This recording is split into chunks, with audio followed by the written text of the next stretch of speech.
Hey everyone, back again. Welcome back to another video review. This time everyone, we are going to be taking a look at the much anticipated Transformers Robots in Disguise Season 3, Episode 1, King of the Hill, Part 1. Wow.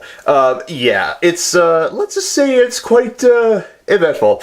Okay, so the episode begins with, it begins with a police car chasing down, well, a Decepticon. The Decepticon, of course, being Heatseeker, one of the Stunticons. Basically, Heatseeker kind of like, he gets chased and then he magically disappears and goes up behind the police car, and basically in the end he kind of just like bumps the police car off the road and warns him, if you do it again, you're gonna pay the price. Technically, he didn't really say that, but anyways, so the police officers say they gotta evacuate everyone, but unfortunately they're in the middle of a waste disposal area. So, a nuclear waste disposal area for that matter.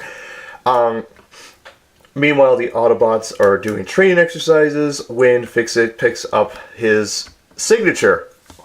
He doesn't know what it is, so Sideswipe and Strongarm are assigned to go and take care of Heatseeker. Unfortunately, when they encounter him, they are overwhelmed and they go through this little chase scene. They end up in a tunnel. They try to take care of Heatseeker, but unfortunately, they die. The end. Okay, no they don't, but, no, they, Heatseeker kind of, like, tokenizes both Strongarm and Sideswipe, and as a result, because of the fact that he kept ramming into the tunnel base, it collapses, but thankfully Strongarm and Sideswipe get out in time. Basically, throughout the episode, Strongarm just goes, kind of like in Season 1, goes by the book, based on what her knowledge tells her. So, what happens is, meanwhile, Russell is playing football, and he's basically the kicker. He's the field goal unit kicker. He misses a field goal, but this taller kid blocks the ball from getting through to the field goal, which makes Russell upset, and the opposing team intercepts gets possession of the ball. This offends Russell. He kind of feels down and feels like he's let the team down.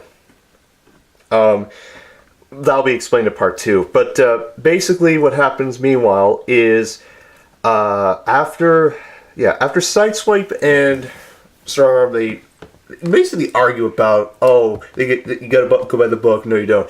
The Strongarm contacts the scrapyard after, because they're in an area with no reception, whatever, and basically they tell Bumbling and the others we should, well, as Strongarm tries to, say what they're doing, Sideswipe basically interrupts, says, no, we got this under control, which pretty much angers Strongarm, and they have a bit of a fight over it. Meanwhile, unfortunately, while they're fighting, there's a bunch of heat-seeking missiles from Heatseeker, we all know. They try to kill both Strongarm and Sideswipe. So what they do is they cross paths, and both missiles blow up, causing both Sideswipe and Strongarm to derail. So they hide behind a rock face, they get contact with the scrapyard again, and eventually have to get Bumblebee and the others to come and help. So they do, and as a result, they get there in time, but unfortunately at the end of the episode, the heat-seeking missiles, because there was just 2 missiles, now there are 5 heat-seeking missiles about to give the middle finger to Team B. And that is the end of the episode. All in all, it was such a great episode to see. Heatseeker was pretty cool. His voice was interesting. I kind of like that. His vehicle mode looks a lot like Transformers Prime Bulkhead, though dumbnified. His color scheme reminds me of Wild Rider or Off-Road from Generation 1 or Generations Combiner Wars. I don't have Off-Road with me this time, but his color scheme looks very similar to that of Generations Combiner Wars Off-Road. You saw my review, and Thomas and the Fallen Prime. But all in all, Heatseeker was a pretty good guy. Oh, I forgot to tell you, there's a little part I forgot to mention.